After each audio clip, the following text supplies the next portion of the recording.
श्रवण करें हरियाली अमावस की व्रत कथा। हरियाली अमावस सावन के कृष्ण पक्ष की अमावस्या तिथि को आती है। यह दिन प्रकृति, हरियाली, वृक्षारोपण और शिव पूजन के लिए अत्यंत शुभ माना जाता है। विशेष रूप से उत्तर भारत, राजस्थान, उत्तर प्रदेश, मध्य प्रदेश और बिहार में इस दिन का अत्यधिक धार्मिक और सांस्कृतिक महत्व है। इस दिन लोग पीपल, नीम, तुलसी और केले जैसे पवित्र वृक्षों की पूजा करते हैं और नए पौधे लगाकर प्रकृति के प्रति कृतज्ञता प्रकट करते हैं। यह दिन पर्यावरण संरक्षण के संकल्प का प्रतीक है। हरियाली अमावस के दिन विशेष रूप से भगवान शिव की पूजा की जाती है। शिवलिंग पर जल, बेलपत्र, दूध आदि अर्पित कर सावन का पुण्य अर्जित किया जाता है। तो अमावस्या तिथि होने के कारण इस दिन पितरों की आत्मा की शांति के लिए तर्पण, पिंडदान और श्राद्ध किया जाता है। सुहागिन महिलाओं के लिए विशेष दिन है। महिलाएं इस दिन सुहाग की लंबी उम्र के लिए व्रत करती है, पूजा करती है और हरे वस्त्र पहनती है।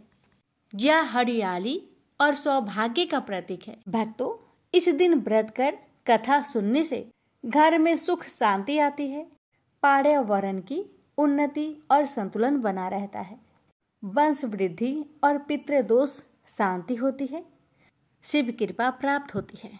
तो आइए भक्तों, अपने जीवन की मंगल कामना को करते हुए आज की इस दिव्य कथा का श्रवण करें।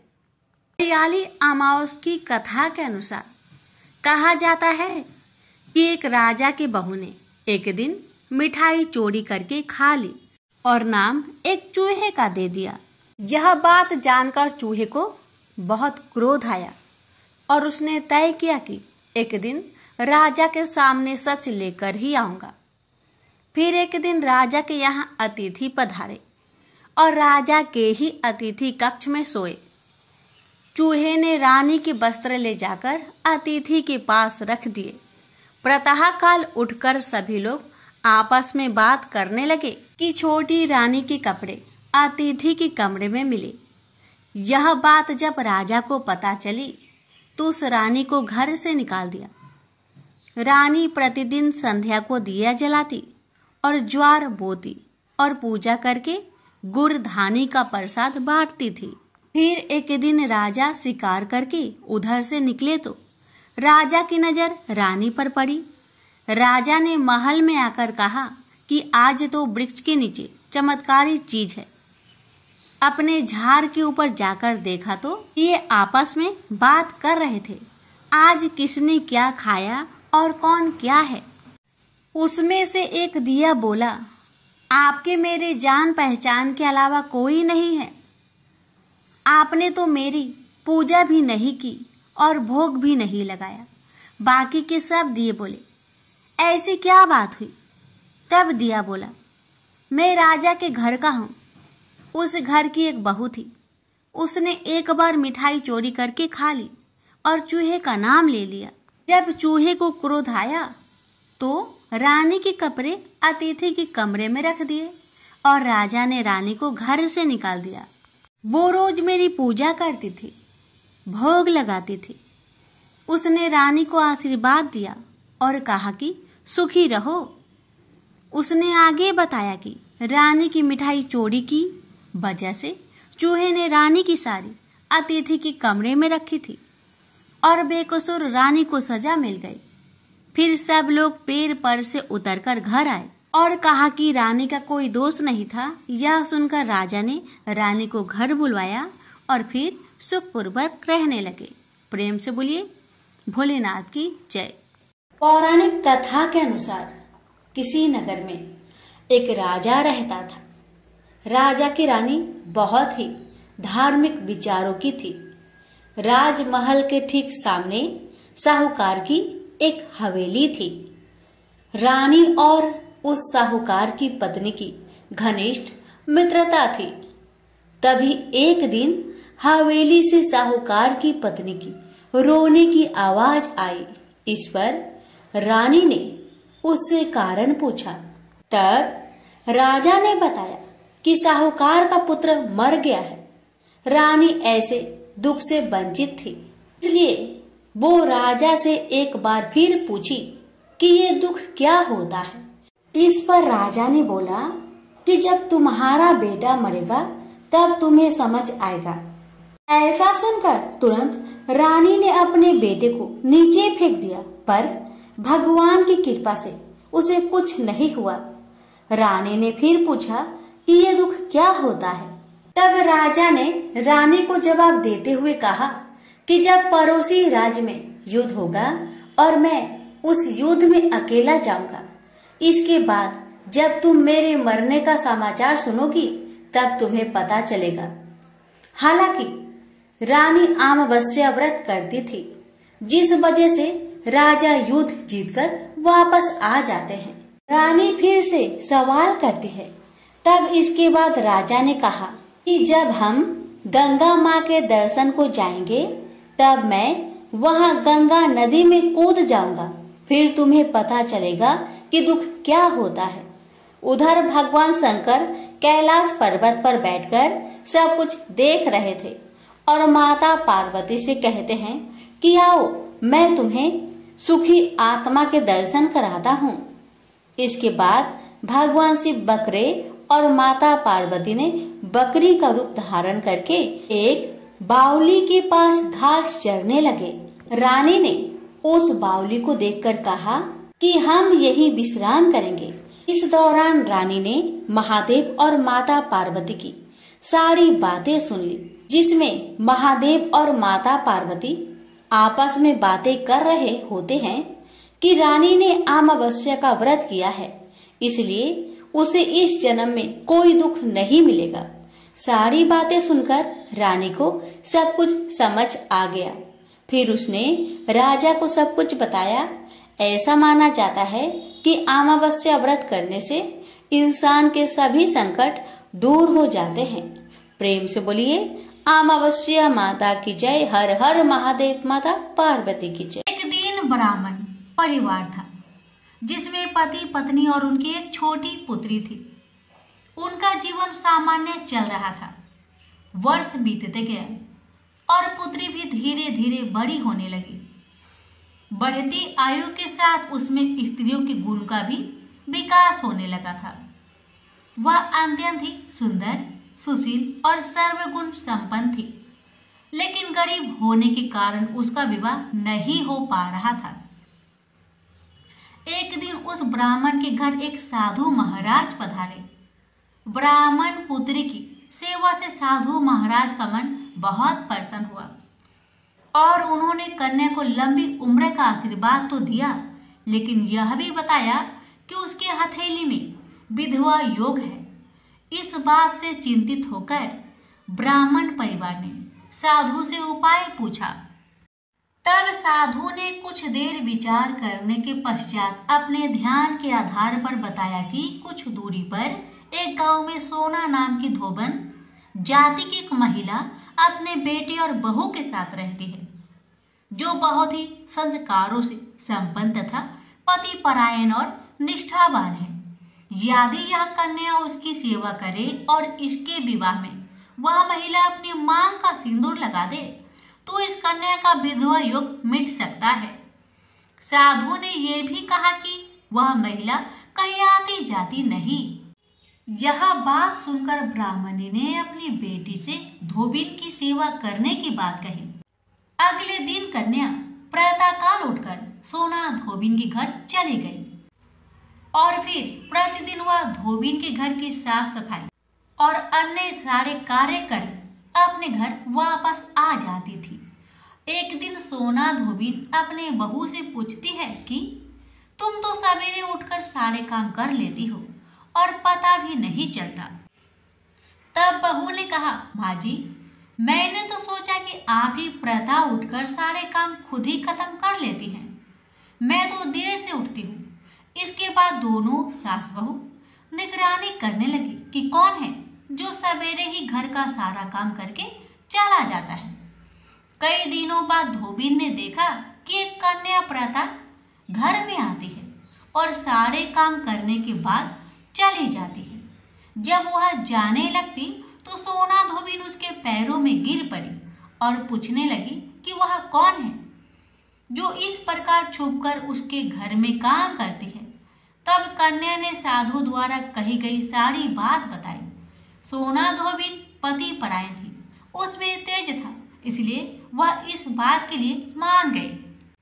सोना धोबिन के पति थोड़े अस्वस्थ थे, इसलिए उसने अपनी बहू से अपने लौट आने तक घर पर ही रहने को कहा। सोना धोबिन ने जैसे ही अपनी मांग का सिंदूर उस कन्या की मांग में लगाया, उसके पति की मृत्यु हो गई। थोड़े समय बाद उसे इस बात का पता चला। वह घर से निर्जल ही चल थी, यह सोचकर कि रास्ते में कहीं पीपल का पेड़ मिलेगा तो उसे भौरी देकर उसकी परिक्रमा करने के बाद ही जल ग्रहण करेगी। उस दिन अमावस्या थी। ब्राह्मण के घर मिले पुए पकवान की जगह उसने ईंट के टुकड़े से 108 बार भौरी देकर पीपल के पेड़ की 108 बार परिक्रमा की और उसके बाद जल ग्रहण किया। ऐसा करते ही उसका पति वापस जीवित हो गया। इसलिए माना जाता है कि इस दिन व्रत और आदि करने से पुण्य फल की प्राप्ति होती है। श्री गर्भ गीता पाठ। श्री कृष्ण भगवान जी का वचन है, जो प्राणी इस गर्भ गीता का सद्भावना से विचार मनन करता है, सो पुरुष फिर गर्भवास में नहीं आता है। अर्जुन कहते हैं, हे कृष्ण भगवान, यह प्राणी जो गर्भ विषय में आता है, सो किस दोष के कारण आता है? हे प्रभु जी, जब यह जन्मता है तब इसको जरा आदि रोग लगते हैं, फिर मृत्यु होती है। हे स्वामी, वह कौन सा कर्म है जिसके करने से जन्म मरण से रहित होते हैं? श्री भगवान बोले, हे अर्जुन, यह मनुष्य जो है सो आंधा मूर्ख है और संसार के साथ प्रीति करता है। यह पदार्थ मैंने पाया है और वह मैं पाऊंगा, ऐसी चिंता इस प्राणी के मन से उतरती नहीं। 8 पहर माया को ही मांगता है। इन बातों को करके बार बार जन्मता और मरता है। वह गर्भ विषय दुख पाता रहता है। अर्जुन कहने लगे, हे श्री कृष्ण भगवान, यह मन हाथी की नाई है, कृष्णा इसकी शक्ति है। यह मन तो 5 के बस में है, काम, क्रोध, लोभ, मोह और अहंकार। इन 5 में अहंकार बहुत बली है। ये कौन सा यत्न है जिससे मन बस में होए? वैसे ही मन रूपी हाथी को बस में करने के लिए ज्ञान रूपी अंकुश है। अहंकार करने से यह जीवन नरक में पड़ता है। अर्जुन कहते हैं, हे भगवान, जो एक आपके नाम के लिए वन खंड में फिरते हैं, एक वैरागी हुए हैं, एक धर्म करते हैं, इनको कैसे जाने? जो वैष्णव है वो कौन है? श्री भगवान कहते हैं, हे अर्जुन, मेरे ही नाम के लिए वनों में फिरते हैं, वह सन्यासी कहते हैं। एक सिर पर जटा बांधते हैं, एक अंग पर भस्म लगाते हैं। उनमें हम नहीं है, क्योंकि इनमें अहंकार है। इससे मेरा दर्शन दुर्लभ है। अर्जुन कहते हैं, हे भगवान, वह कौन सा पाप है जिससे स्त्री की मृत्यु हो जाती है? वह कौन सा पाप है जिससे पुत्र मर जाता है और नपुंसक कौन से पाप से होते हैं? श्री भगवान कहते हैं, हे अर्जुन, जो किसी से कर्जा लेता है और देता नहीं, इस पाप से औरत मरती है। और जो किसी की अमानत रखी हुई बचा लेता है, उनके पुत्र मर जाते हैं। जो किसी का कार्य किसी के गोचर आए पड़े और वह जवानी कहे कि मैं तेरा कार्य सबसे पहले कर दूंगा, जब समय आए उसका कार्य न करे, इस पाप से नपुंसक होता है। यह बड़े पाप है। अर्जुन कहते हैं, हे भगवान, कौन से पाप से मनुष्य सदैव रोगी रहता है? किस पाप से गधे का जन्म पाता है, स्त्री का जन्म तथा टट्टू का जन्म क्यों कर पाता है, और बिल्ली का जन्म किस पाप से होता है? श्री भगवान कहते हैं, अर्जुन, जो भी मनुष्य कन्यादान करते हैं और इस दान में मूल्य लेते हैं वो दोषी हैं। वे मनुष्य सदा रोगी रहते हैं। जो विषय विकार के वास्ते मदिरा पान करते हैं वे टट्टू का जन्म पाते हैं, और जो झूठी गवाही भरते हैं वह औरत का जन्म पाते हैं। जो रसोई बना के पहले आप भोजन कर लेते हैं और पीछे परमेश्वर को अर्पण करते हैं तो वे बिल्ली का जन्म पाती है। और जो मनुष्य अपनी झूठी वस्तु दान करते हैं औरत का जन्म पाते हैं वह गुलाम औरतें होती हैं। अर्जुन कहते हैं, हे भगवान, कई मनुष्यों को आपने स्वर्ग दिया, सो उन्होंने कौन सा पुण्य किया है? और कई मनुष्यों को आपने हाथी घोड़ा रथ दिए हैं, उन्होंने कौन सा पुण्य किया है? श्री भगवान कहते हैं, हे अर्जुन, जिन्होंने स्वर्ण दान किया है उनको हाथी घोड़े वाहन मिलते हैं। जो परमेश्वर के निमित्त कन्यादान करते हैं सो पुरुष का जन्म पाते हैं। अर्जुन कहते हैं, हे भगवान, जिन पुरुषों के अंदर विचलित शरीर है उन्होंने कौन सा पुण्य किया है? किसी दो घर के संपत्ति है, कोई विद्वान है, उन्होंने कौन सा पुण्य किया है? श्री भगवान कहते हैं, हे अर्जुन, जिन्होंने अन्न दान किया है उनका सुंदर स्वरूप है। जिन्होंने विद्या दान किया है वह विद्यावान होते हैं। जिन्होंने संतों की सेवा की है वह पुत्रवान होते हैं। अर्जुन कहते हैं, हे भगवान, किसी को धन से प्रीति है, कोई स्त्रियों से प्रीति करते हैं, इसका क्या कारण है? समझाकर कहिए। श्री भगवान कहते हैं, हे अर्जुन, धन और स्त्री सब नाश रूप है, मेरी भक्ति का नाश नहीं है। अर्जुन कहते हैं, हे भगवान, यह राजपाट किस धर्म के करने से मिलता है? विद्या कौन से धर्म करने से मिलती है? श्री भगवान कहते हैं, हे अर्जुन, जो प्राणी काशी जी में निष्काम भक्ति से तप करते हुए देह त्यागते हैं वह राजा होते हैं, और जो गुरु की सेवा करते हैं सो विद्वान होते हैं। अर्जुन कहते हैं, हे भगवान, किसी को धन अचानक बिना किसी परिश्रम से मिलता है सो उन्होंने कौन सा पुण्य किया है? श्री भगवान कहते हैं, हे अर्जुन, जिन्होंने गुप्त दान किया है उसको धन अचानक मिलता है। जिसने परमेश्वर निमित्त पराया कार्य संवारा है वह मनुष्य रोग से रहित होते हैं।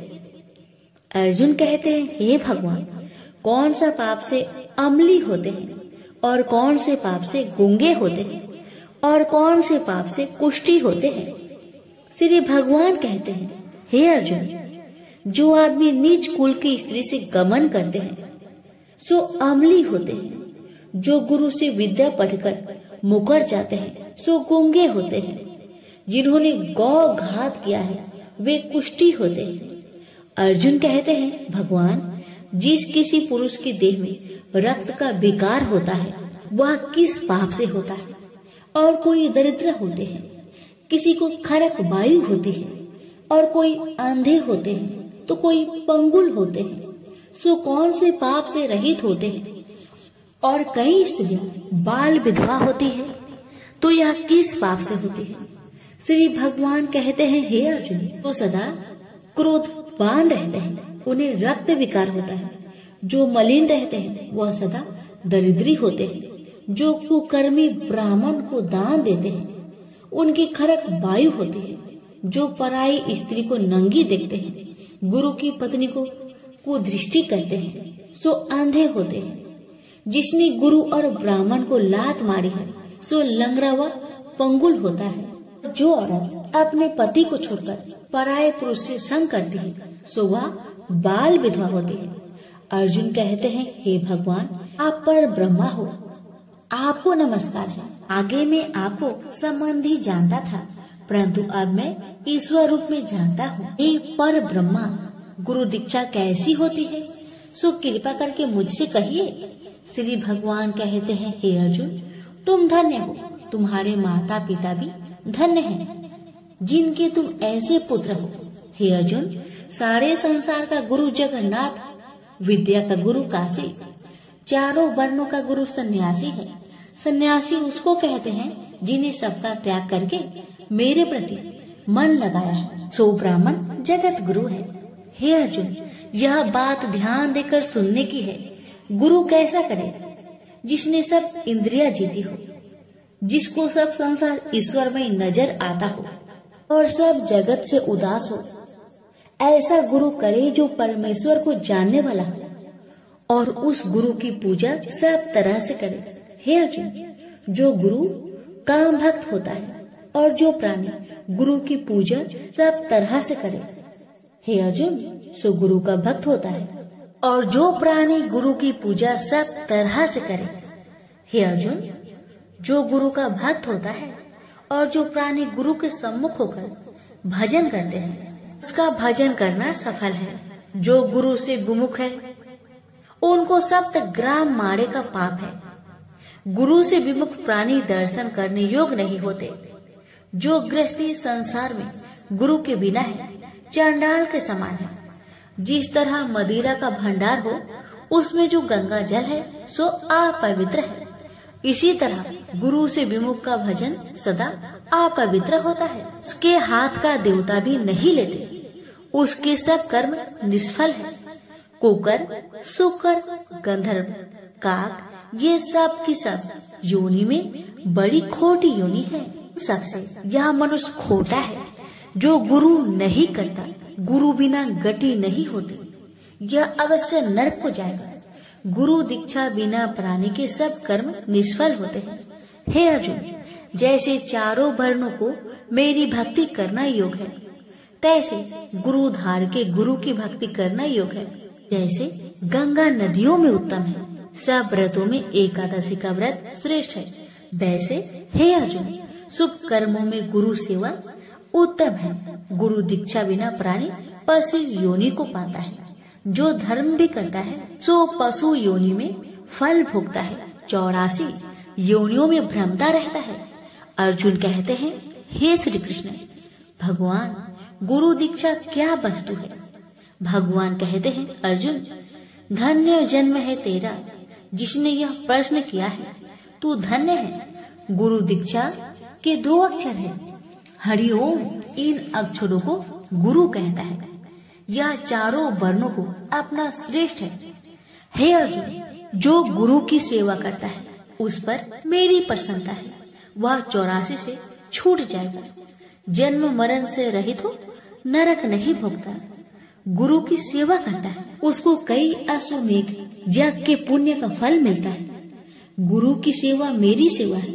हे अर्जुन, हमारे तुम्हारे संवाद जो पढ़ेंगे सो गर्भ के दुख से बचेंगे, 84 कट जाएगी। इसी से इस पाठ का नाम गर्भ गीता है।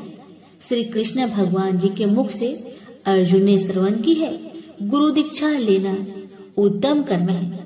उसका फल है कि नरक से वह 84 से जीव बचा रहता है। भगवान बहुत प्रसन्न होते हैं। प्रेम से बोलिए श्री कृष्ण भगवान की जय। एक बार देवराज इंद्र देवगुरु बृहस्पति के साथ भगवान शिव का दर्शन करने कैलाश गए। महादेव ने दोनों की परीक्षा लेनी चाहिए, इसलिए रूप बदलकर अवधूत बन गए। उनके शरीर पर कोई वस्त्र न था। उनका शरीर जलती हुई अग्नि के समान धधक रहा था और अत्यंत भयंकर नजर आते थे। अवधूत दोनों के रास्ते में खड़े हो गए। इंद्र ने एक विचित्र पुरुष को रास्ते में खड़े देखा तो चौंके। इंद्र को देवराज होने पर गर्व घेरने लगा। उन्होंने उस भयंकर पुरुष से पूछा, तुम कौन हो? भगवान शिव अभी कैलाश पर विराज रहे हैं या कहीं भ्रमण पर है? मैं उनके दर्शन के लिए आया हूँ। इंद्र ने कई प्रश्न किए, लेकिन वह पुरुष योगियों के समान मौन ही रहे। इंद्र को लगा कि एक साधारण प्राणी उनका अपमान कर रहा है। उनके मन में देवराज होने का अहंकार उपजा, जो क्रोध में बदल गया। इंद्र ने कहा, मेरे बराबर अनुरोध करने पर भी तू कुछ नहीं बोलकर मेरा अपमान कर रहा है। मैं तुझे अभी दंड देता हूँ। ऐसा कहकर इंद्र ने वज्र उठा लिया। भगवान शिव ने वज्र को उसी समय स्तंभित यानी जड़ कर दिया। इंद्र की बाह अकड़ गई। भगवान अवधूत क्रोध से लाल हो गए। बृहस्पति उनके चेहरे पर आई क्रोध की ज्वाला को देखकर समझ गए कि ऐसा प्रचंड स्वरूप महादेव के अतिरिक्त किसी का नहीं हो सकता। बृहस्पति शिव स्तुति गाने लगे। उन्होंने इंद्र को भी महादेव के चरणों में लेटा दिया और बोले, प्रभु, इंद्र आपके चरणों में पड़े हैं, आपके शरणागत है। आपके ललाट से प्रकट अग्नि इन्हें जलाने को बढ़ रही है। हम शरणागतों की रक्षा करें। बृहस्पति ने विनती की, प्रभु, भक्तों पर आपकी सदा कृपा बरसती है। आप भक्त वत्सल और सर्वसम्मत है। आप इस तेज को कहीं और स्थान दे दीजिए ताकि इंद्र के प्राणों की रक्षा हो। भगवान रुद्र ने कहा, बृहस्पति, मैं तुम पर बहुत प्रसन्न हूँ। इंद्र को जीवन दान देने के कारण तुम्हारा एक नाम जीव भी होगा। मेरे तीसरे नेत्र से प्रकट इस अग्नि का ताप देवता सहन नहीं कर सकते, इसलिए मैं इसको बहुत दूर छोड़ूंगा। महादेव ने उस तेज को हाथ में धारण कर समुद्र में फेंक दिया। वहां फेंके जाते ही भगवान शिव का वह तेज तत्काल एक बालक के रूप में परिवर्तित हो गया। सिंधु से उद्भव होने के कारण उसका नाम सिंधु पुत्र जलंधर प्रसिद्ध हुआ। जलंधर जिसका नाम शंखचूड़ भी हुआ, शिव के तेज से उत्पन्न हुआ था। इस कारण परम शक्तियों से संपन्न था। वह देवों से भी ज्यादा शक्तिवान था।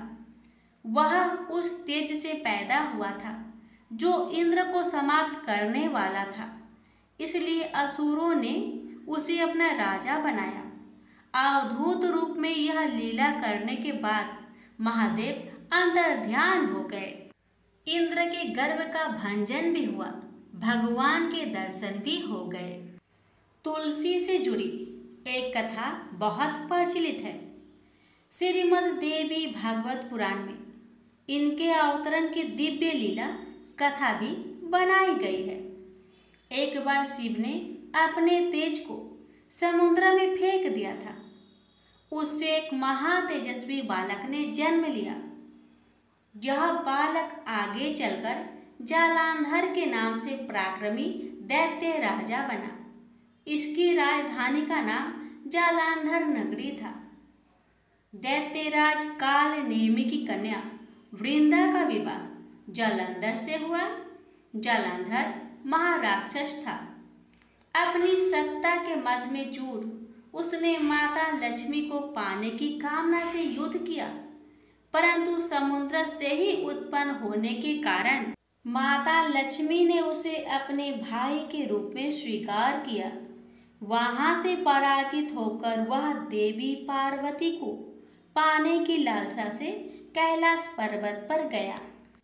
भगवान देवाधिदेव शिव का ही रूप धरकर माता पार्वती के समीप गया, परंतु मां ने अपने योग बल से उसे तुरंत पहचान लिया तथा वहां से अंतर्ध्यान हो गई। देवी पार्वती ने क्रोध होकर सारा वृत्तांत भगवान विष्णु को सुनाया।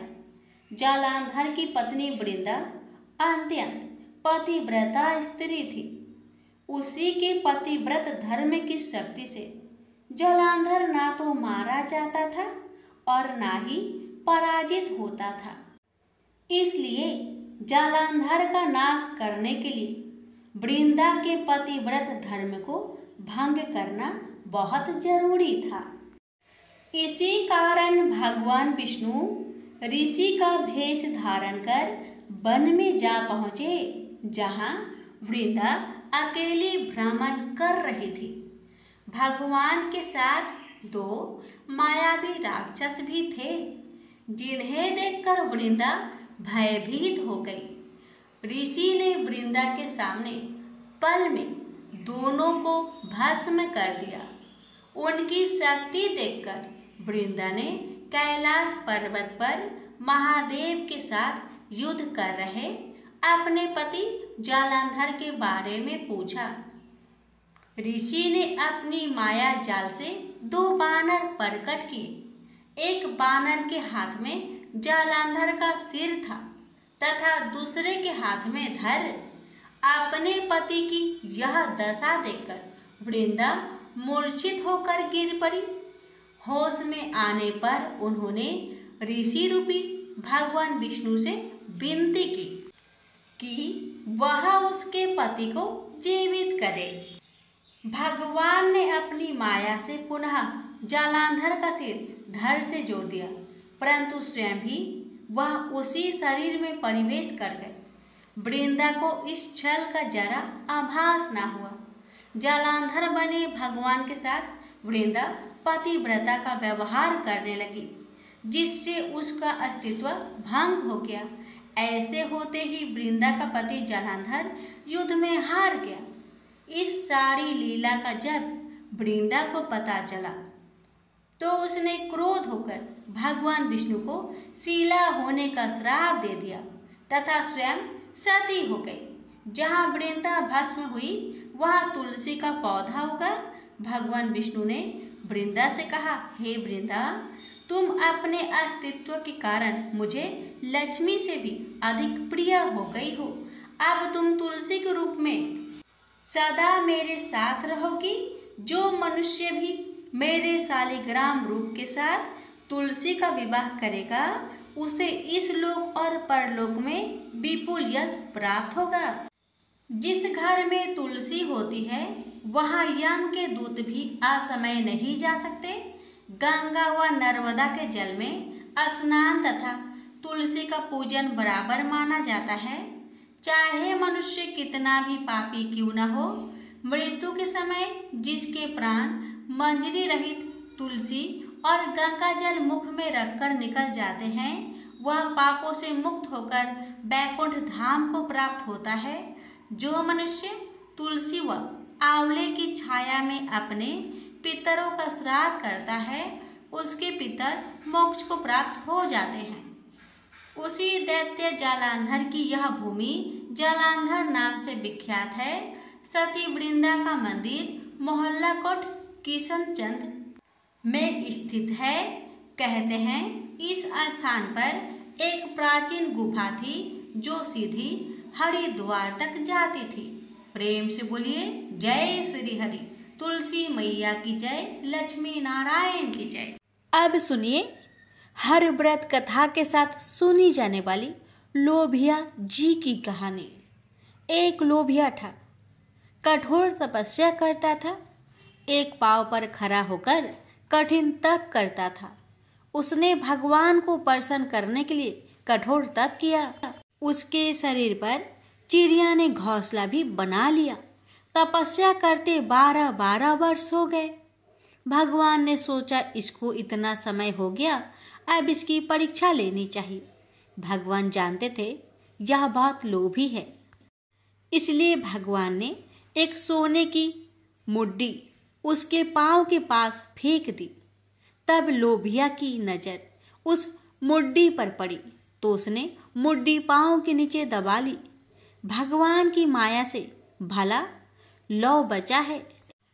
भगवान धरती पर आए और लोभिया से बोले, लोभिया, तेरी तपस्या में हीन है, तुझे इस तपस्या का फल नहीं मिलेगा।